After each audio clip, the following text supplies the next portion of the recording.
faith book, the book of faith, the Word of God, the Bible. Magandang araw mga kapatid, partners, and friends at Hillcrest Family Life Baptist Church. Ito po ang ating Monday FBK nitong Lunes, August 11. Unang Juan Kapitulo 4, talatang 4 hanggang 6. 1 John chapter 4, verses 4 to 6. Ang sinasabi po ng minamahal na alagad, "You are of God, little children, and have overcome them, because he who is in you is greater than he who is in the world.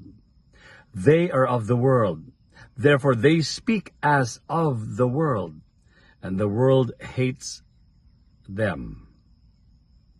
We are of God. He who knows God hears us, for he who is not of God does not hear us. By this we know the spirit of truth and the spirit of error." Dalawa yan, ano? May espiritu ng katotohanan at espiritu ng kamalian. Merong sa Diyos at sa diablo. Ang sinabi sa talatang 4, mas higit na dakila siya nasa iyo kaysa nasa sanlibutan. Anong sinasabi nito para sa akin, para sa inyo? Ang ating FBK ngayong araw ng Lunes, Monday, ito. Monday's Mission with FBK. Ang bawat isa sa atin ay merong misyon sa mundong ito.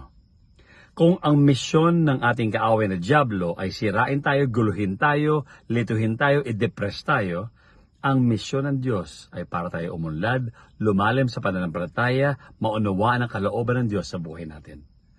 Ang misyon natin sa mundong ito ay pinagkaloob ng Diyos. At kailangan maging matapat tayo sa misyon na yan.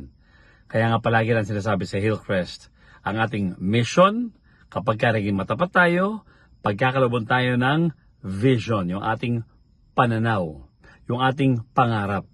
Pero kailangan maging matapat muna tayo sa ating mission. Ang tanong ngayong umaga, tanghali, gabi sa mga nandoon, ano ang mission mo sa buhay nito? Nagaganap ba natin ang mission na yan?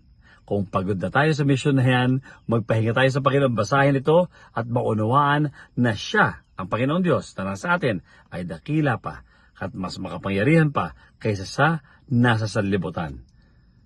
Alam natin ang viral ngayon sa lahat ng social media platforms ay ang ating tennis player na talagang pinapambato, no? Ang Alexandra Ayala.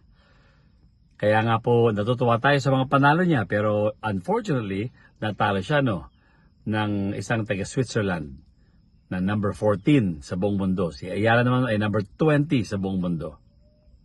Pero titigil ba si Alex Ayala? Hindi. Meron siyang misyon. Hindi pa siya tapos. Minsan ka matalo, tuloy-tuloy lang ang laban. Ganyan din tayo. Minsan tayo mabumagsak, tuloy-tuloy lang ang laban. Huwag tayo manghihimagod dahil meron pong dakila na nasa sa atin kaysa nasa sanlibutan. Yan ang Monday's Mission with FBK. 1 John chapter 4, verses 4 to 6. Pagpalain kayo ng Panginoon hanggang sa muli sa ating FBK Everyday.